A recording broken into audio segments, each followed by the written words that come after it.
Huu tumeweza kuzindua mikopo miwili mipya, ikiwepo mkopo mmoja ambao tunauita ni mkopo wa nakopesha hivi vitendea kazi kwa ajili ya kuuza kahawa hizi za kisasa, maana tunavita vibajaji vinaotembea au kwa kizungu wanaita mobile coffee shops, kwamba ni maduka ya kuuza kahawa yanayotembea. Tumezoea kuona kwamba watu wakiuza kahawa kwa zamani kwenye birika au kwenye chupa za chai, wanaenda vijiweni, lakini sasa kwa kuingia ubia pamoja na bodi ya kahawa kaona tuboreshe zaidi ili kuweza kupromote unywaji kahawa na uzalishaji kahawa nchini kwa kujenga mazingira rafiki zaidi, lakini pia kujenga kufanya kahawa kila mwananchi aweze kunywa kahawa zile za kisasa ambazo kwa tunaziona kwenye mahoteli makubwa au kwenye coffee shops, basi hata mtaani ziweze kunyweka. Kwa hiyo tukaweza kubuni huo mkopo ambao umelenga sana sana vijana.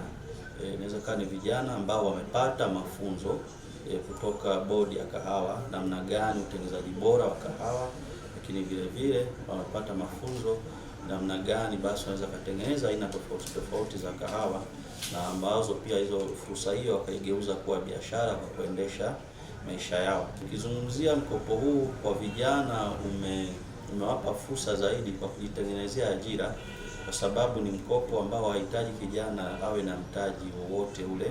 Anaweza akaja baada ya kupata mafunzo, sisi tukampa vitendea kazi vyote, ikiwepo mitambo ya kutengeneza kahawa pamoja na hicho kibajaji cha miguu mitatu ambao kinakuwa kama kigari, inafunika kama gari kabisa, ambayo na hiyo mitambo ambao kwa jumla yote inagharimikia milioni 36. Thamani yake ni 36 hicho kigari na mitambo.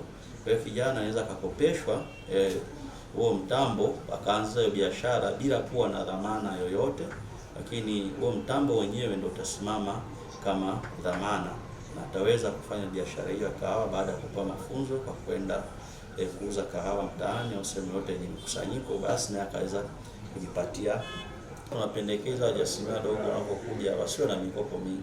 Mtu angalau akiwa na mkopo mmoja, hiyo inaelezeka kwamba anaweza kumanage. Lakini ukuta tayari anakuja na mikopo miwili mitatu, unaona kabisa hizo hela zitaenda kwenye biashara, ni kwenda kulipa mikopo mingine. Kwa hiyo tu tunashauri kwamba waangalia wamalize mikopo yao kwanza, then watakapomaliza vizuri ndio waweze kuweza kupata huduma hizi pia za mikopo. Nilianzia biashara ya nguo. Kwa sasa hivi niko hapa Kingaro, lakini nilianzia kule Nunge. Nilipoanza kule Nunge, kwa bahati nzuri kabisa nikapata nikaonana na afisa wa self, nikaongea naye, akanielewesha. Kwa kweli tangu kipindi hicho nikaenda pale kuchukua mkopo, na mpaka sasa hivi ni muda mrefu, sasa hivi naenda kama mkopo wa 5. Kwa kweli, kusema za ukweli, ni mkopo ambao umenifaisha sana sana. Kwa kweli niliweza kuchukua, niliweza kupiga hatua, nilikuwa na nyumba yangu, nilianzisha jengo langu Mkoni. Kwa bahati nzuri, nashukuru Mungu, sasa hivi nimeshabaua na nimeshaweka mpangaji kupitia huo mkopo. Mimi nataka niwaambie wanawake wenzangu ambao wanaenda kwenye mikopo ile, mikopo umiza tuseme, mikopo ambayo riba kubwa, mikopo ambayo wanaenda wanachukua, utakuta unachukua mkopo lakini makato yake kiasi kwamba kama ulichukua milioni 3 unabaki na milioni 2.5, 500,000, laki ngapi, zote zinakuwa zimekatwa.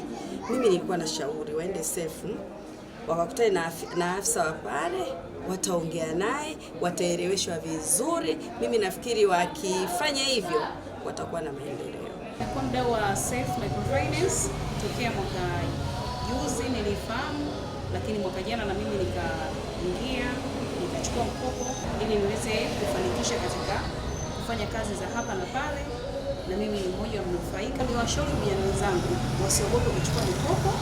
Mikopo inainua kwa namna moja au nyingine, lakini vile vile ikitokea wachukue mkopo wafanyie kitu cha maana. Usije ukachukua mkopo ukaenda kujengea nyumba, usije ukachukua mkopo ukaenda kukulia bata.